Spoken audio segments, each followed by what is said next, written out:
It is 2 a.m. on the U.S. East Coast. The newest threat from North Korea, it claims to be ready to launch an intercontinental ballistic missile anytime, anywhere. That's the quote.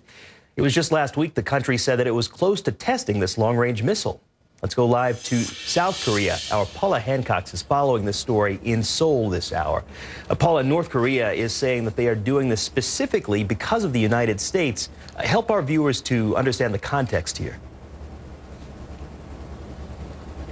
Well, George, this is something that we've been hearing for many years, even decades. North Korea blaming the United States for their arms development, saying that they need to have this nuclear and missile program so that they can protect themselves against what they call a hostile policy of the United States. So this is really in keeping of what we've seen for many, many years now. We heard on Sunday from North Korea that they said that they could launch an intercontinental ballistic missile at any time and from any location. It really just depends on the North Korean leader, Kim Jong-un, to give the green light. So an increase in rhetoric once again. We heard Kim Jong-un on New Year's Day in his New Year's Day address say that he was close to launching an ICBM, which of course could hit mainland United States in theory. And then just one day later, we heard from President-elect Donald Trump saying it's not going to happen.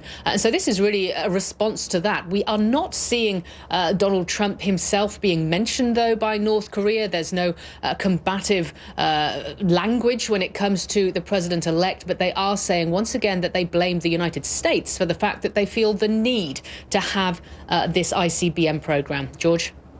So, Paula, the increased rhetoric, we're seeing that. The claim has been made. It's causing a great deal of concern, but there have always been doubts about the North's capabilities. Is there any new reason to believe now that they are truly able to carry it out? Well, obviously, the one person who knows the answer to that is Kim Jong-un himself. Those outside of North Korea, the intelligence community, the governments, the officials, the experts, they can just effectively guess. They can see what North Korea has been saying. They can look at satellite images. They can see what's happened, for example, with the satellite launch that North Korea carried out just over a year ago.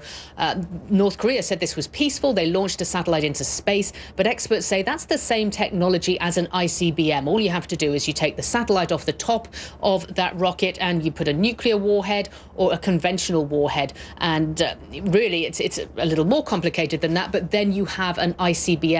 What hasn't been tested, though, at least what hasn't been seen physically, is the re-entry of this missile, the re-entry into the Earth's orbit and to be able to strike a target. That has not been proven, but US officials have consistently said they have to take what Pyongyang says seriously. It would be far too dangerous to assume that they are not telling the truth. You have to err on the side of caution. Paula, you touched on this just a bit, but let's go just a little further with the issue of timing. South Korea, as you have reported, has been mired in domestic issues with its president. And here in the United States, we are less than 2 weeks away from a transition of power to a new president who has said about North Korea's threats that it's not going to happen. Is this an opening for the North?